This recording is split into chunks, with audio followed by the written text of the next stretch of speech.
সিনেমার গল্প সিনেমাটা যখন আমি লিখি তখন আমার তারার জন্য আমার খুব কষ্ট হয়েছে, আমার কান্না পেয়েছে। শুধু তারার জন্য না, বেশ অনেকগুলো, মানে আমরা যখন লিখি তখন প্রত্যেকটা চরিত্রের জন্য এক ধরনের মায়া তৈরি হয়। যেমন জামাল শাহ চরিত্র, হোসেন মাঝি চরিত্র। তো আমি আসলে অরুণদা আমাকে বারবার বলেছিলেন প্যানেলে দেখতে, আমি দেখিনি, কারণ আমি চেয়েছি যে আমি সিনেমাটা একেবারেই বড় পর্দায় দেখব। গল্পের প্রয়োজনে বা দাদা যখন যেখানে মনে করেছেন উনি ওনার মতো কিছুটা করে, মানে ওনার মতো, মানে যেটা হয় সিনেমা তো একটা টিম ওয়ার্ক, সেই টিম ওয়ার্কে যেটা হয়েছে সেটা হচ্ছে যে অনেক কিছুই হয়তো সিনেমাটিক হয়েছে গল্পের জায়গা থেকে। আচ্ছা, আমি একটু বিরতি নিই, মিথিলা বোধহয় আসছে, মিথিলার আসা পর্যন্ত।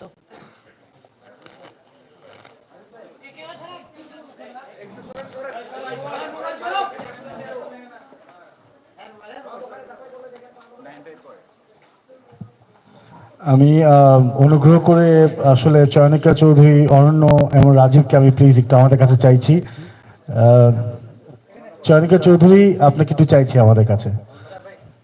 তনিয়াপু, সরি, আপনার গল্প ইন্টারাপ্ট করছি। জলে জলে তারা, এই গল্পটা নাম যদিও জলে জলে তারা, কিন্তু এই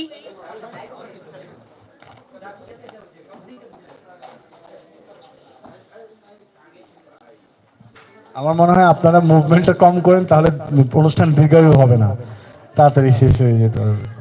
আমরা মানে শুরুতে তারা আছে, কিন্তু এই তারার সাথে প্রত্যেকটা চরিত্র জুড়ে গেছে আহ, আশ্চর্য একটা বন্ধনে।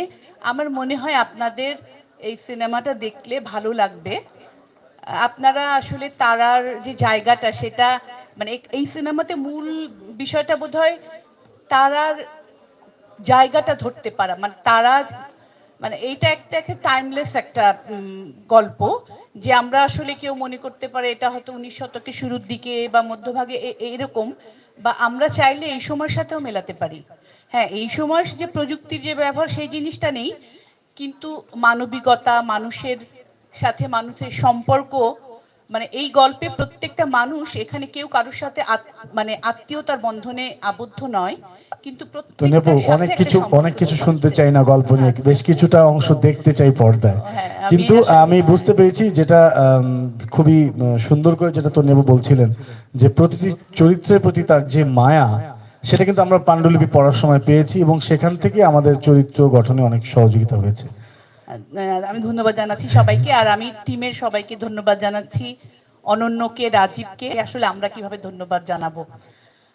থ্যাঙ্কস টু ধন্যবাদ ইউ আপু। আপনাদের সবাইকে, অনেক ধন্যবাদ। থ্যাংক ইউ আপু।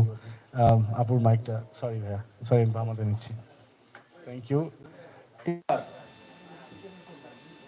আমাদের এই জলে জলে তারার সিনেমাটি অন্যতম চরিত্র, যিনি আসলে সবসময় শুটিং সেটে এবং পর্দায়ও, যখনই আপনারা ট্রেলার দেখেছেন, তার আসা মাত্রই পরিবেশটা একটু অন্যরকম হয়ে গেছে।